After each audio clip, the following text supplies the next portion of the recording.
Actu Debout, prenez votre temps et abonnez-vous à la chaîne, cela nous aide beaucoup et nous encourage à continuer à faire du bon contenu. Si vous aimez la vidéo, DONNEZNOUS un pouce en l'aimant, merci et profitez du reste de la vidéo. Pendant que je fais le direct, il y a un compatriote de Dapon qui m'a envoyé une image pour me montrer l'eau que leur fournit la TDE à Dapon. Je vais parler longuement de Dapon.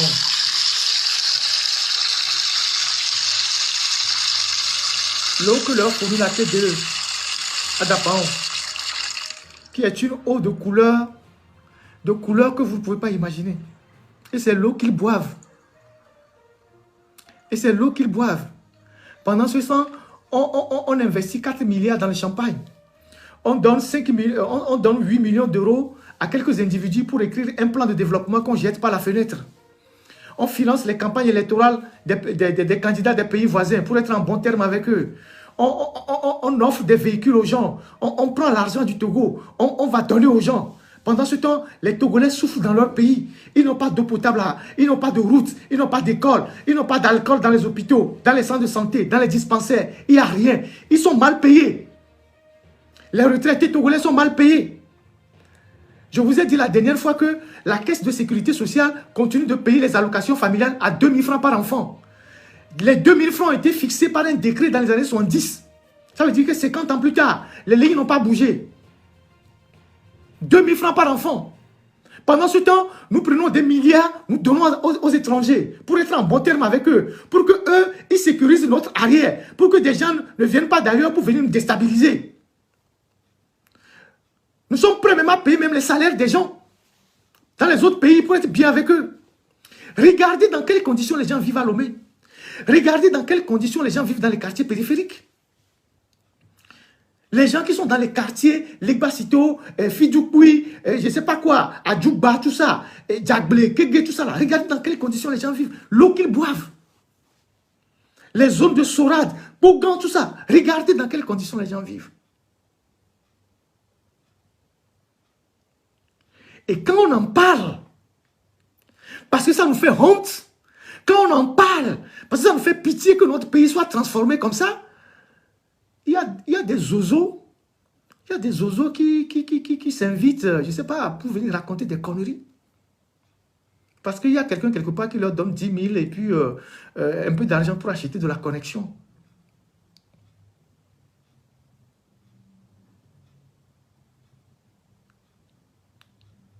Donc, voilà la situation. Donc, aujourd'hui, vous demandez où vont les ressources du Togo.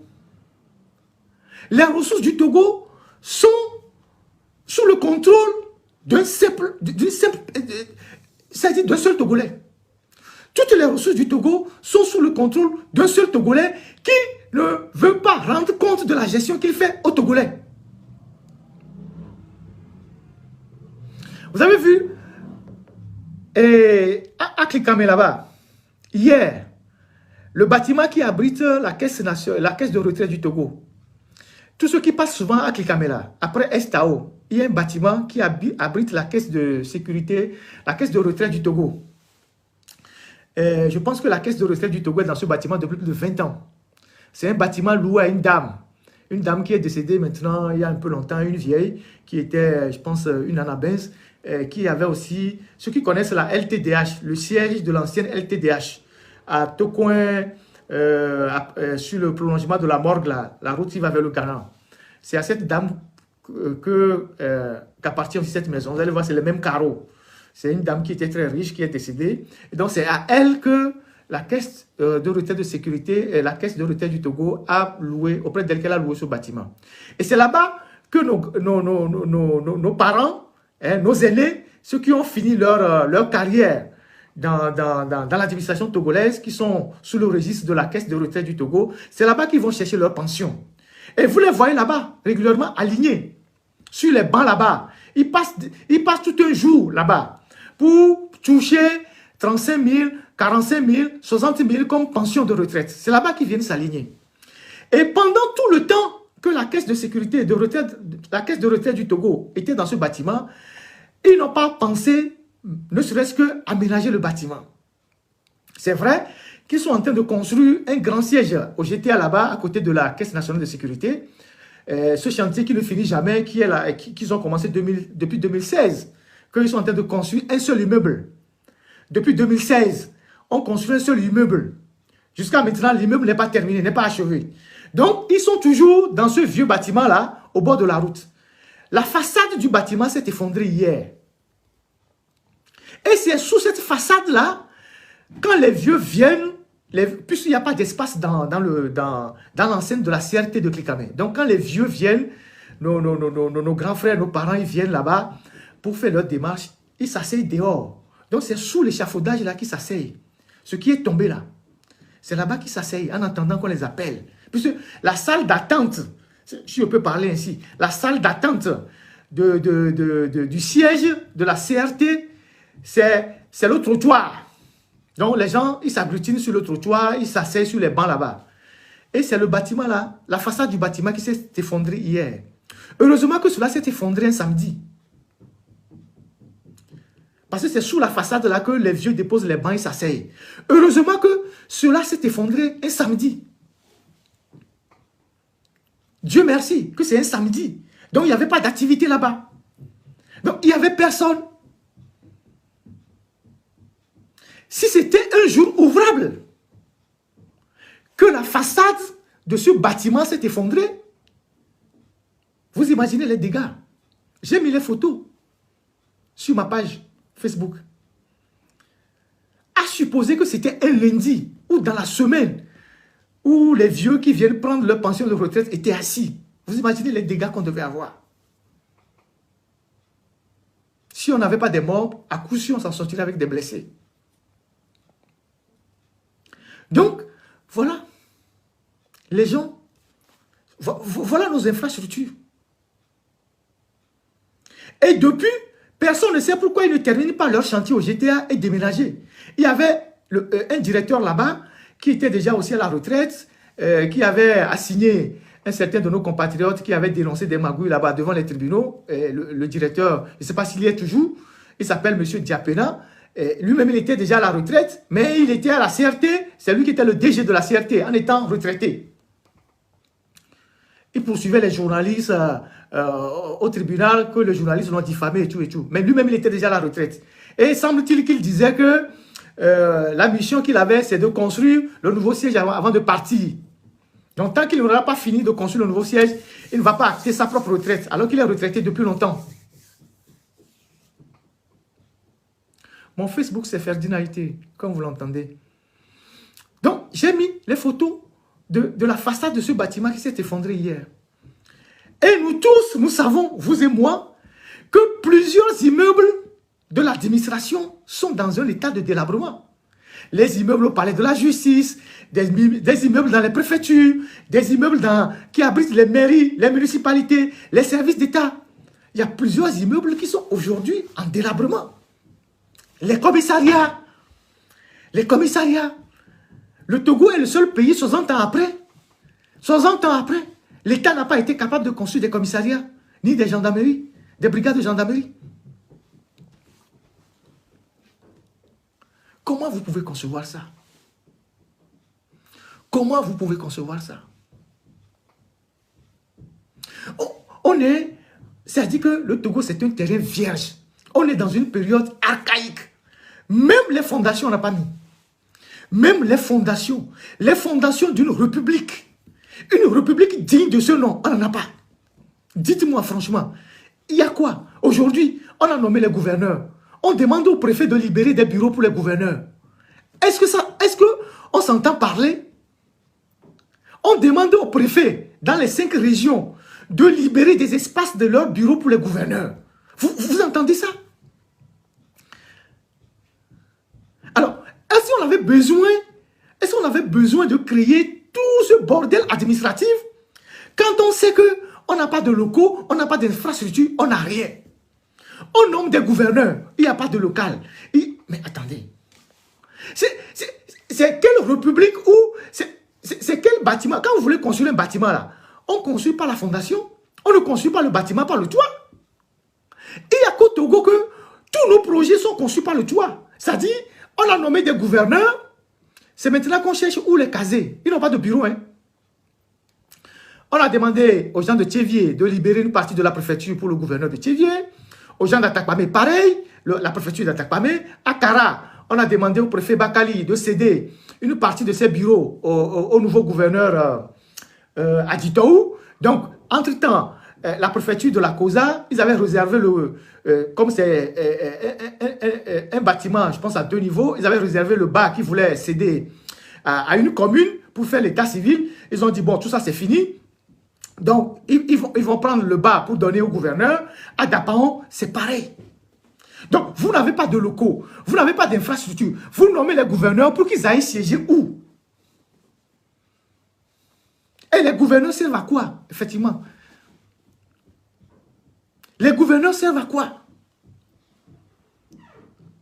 Donc, vous nommez des gens avant de chercher le local dans lequel ils doivent rester pour travailler. C'est dans quelle république on a ça?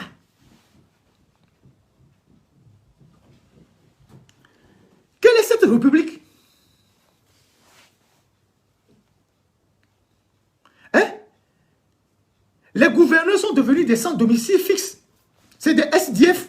Donc, on prend le téléphone, on appelle un préfet, on lui dit, bon, dans 2 semaines, tu libères une partie du bureau, et puis bon, le gouverneur va s'installer.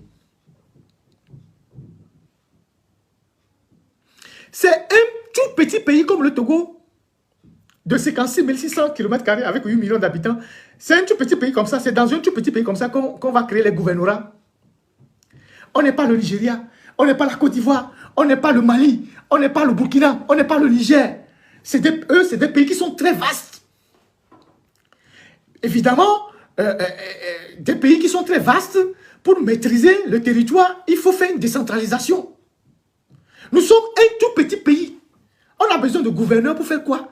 Après toute cette lourdeur administrative, on a les préfets, on a les maires, on a je ne sais quoi. Maintenant, on met les gouverneurs. Pour faire quoi? Parce qu'on doit créer des postes pour caser les gens, pour que les gens continuent de manger, pour que les gens continuent de... Mais attendez.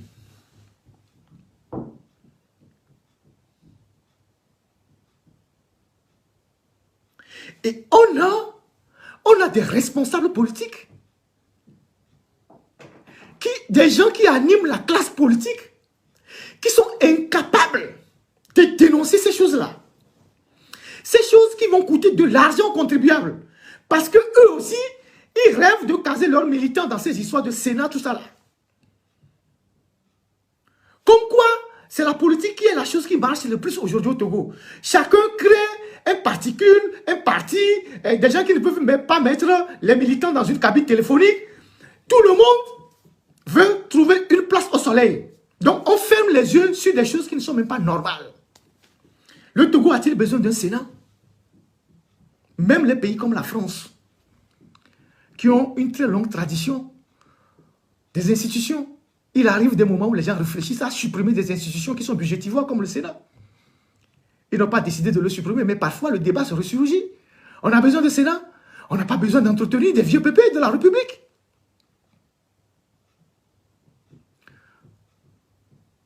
Au Togo, on veut casser tous les petits mangeurs de la République.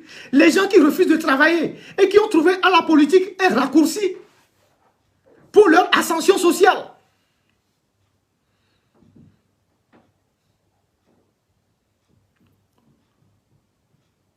Dans un pays où vous n'avez pas de route, vous n'avez pas d'hôpitaux, je vais revenir tout à l'heure sur certaines choses, vous n'avez même pas les moyens. Les salaires des fonctionnaires sont très bas. Aujourd'hui, il n'y a pas plus mendiant au Togo que les fonctionnaires togolais. Excusez-moi de le dire, de façon tout crue. Moi, quand des gens m'appellent du Togo, des fonctionnaires qui m'appellent du Togo, c'est toujours pour me dire que, monsieur le journaliste, ça ne va pas. Ça ne va pas. Le salaire ne suffit pas. Qu'il faut nous aider. C'est le fonctionnaire togolais qui est le plus grand mendiant aujourd'hui au Togo. Et vous imaginez ceux qui ne travaillent pas. Parce que, effectivement, le salaire du fonctionnaire togolais, c'est pas grand-chose. C'est pas grand-chose. Donc, c'est les fonctionnaires qui demandent de l'argent aujourd'hui au Togo. À tout le monde. Et actuellement, la situation est compliquée. C'est dur. Maintenant, quand les fonctionnaires, ceux qui ont déjà un boulot, ils demandent de l'argent, ils sont des mendiants. Imaginez ceux qui n'ont pas le boulot. Et ceux qui n'ont pas de boulot sont plus nombreux que ceux qui ont le boulot.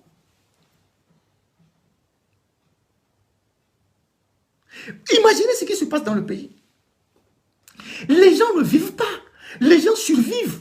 Les gens sont devenus des loques humains. Le Togolais, il n'est même pas capable de se faire un tout petit plaisir de vivre. Mais vous avez combien de temps à vivre sur la terre? Espérance de vie, peut-être 60 ans. Même pas. Vous avez combien de temps à vivre pour que des gens puissent prendre votre vie en otage et que vous soyez incapable de dire « nous ne sommes pas d'accord ». La seule chose qui marche au Togo, c'est la bière. Comme hier, il y a eu le Classico, les gens étaient dans les groupes. Quand ils sont sortis des vidéoclubs, ils sont allés boire. Après, ils vont dans les chambres de passage avec les filles. Et puis après, c'est fini. C'est la bière. C'est la bière. C'est tout ce qui marche.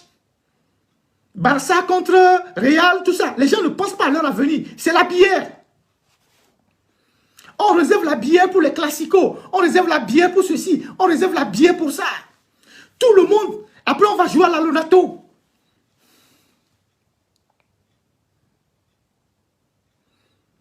On développe un pays avec ça.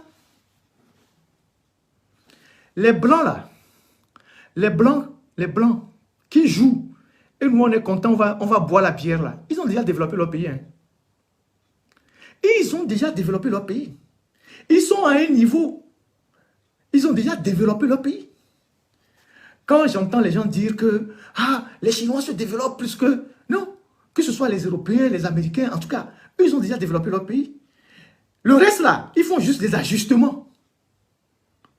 Ils font juste quelques réajustements. Les infrastructures qui ont pris de l'âge, on casse, on reconstruit, des choses, on casse, on reconstruit, c'est tout. Ils ont déjà développé leur pays. Ils ont leur modèle de vie. Nous, là, on n'a rien. On n'a rien.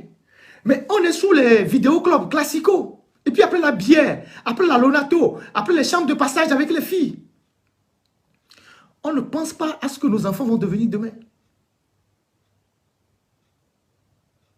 On ne pense pas à ce que le pays va devenir demain.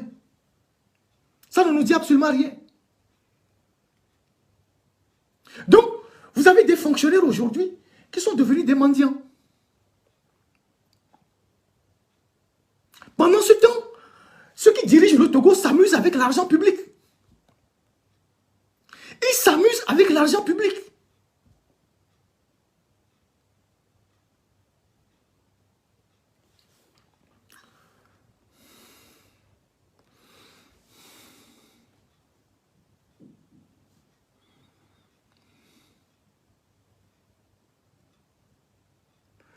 Ouais, les fameuses chambres de passage. Mais nos villes ne débordent que de ça. Vous avez tous les petits voleurs de l'administration. Quand ils ont une première maison, ils vont vous dire qu'ils ont un hôtel. Au Togo, on appelle tout hôtel. Au Togo, on ne connaît pas la différence entre les motels, les chambres d'hôtes, tout ça, on appelle tout hôtel. Et ce qu'ils appellent hôtel, c'est des trucs, c'est les chambres de passage. Qui sont partout aujourd'hui, disséminées dans nos villes, dans la capitale. Et quand un pays n'est que dans l'alcool, et n'est que dans le sexe, vous allez attendre quel développement? Après, les gens viennent sur Internet pour dire « Oh, bientôt on va montrer aux Blancs que nous sommes ceci. » Vous avez quoi? Vous fabriquez quoi?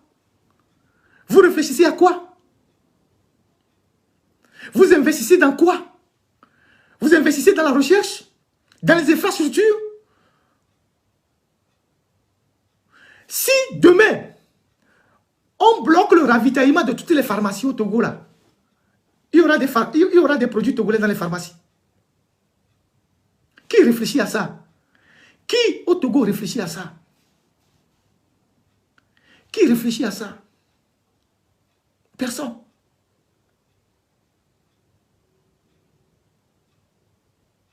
Personne. Tout tous nos pharmaciens au Togo, tous ceux qui ont fait Bac+7, qui ont fait des pharmacies, sont devenus des vendeurs de médicaments. Ce n'est pas des chercheurs. Ce n'est pas des chercheurs.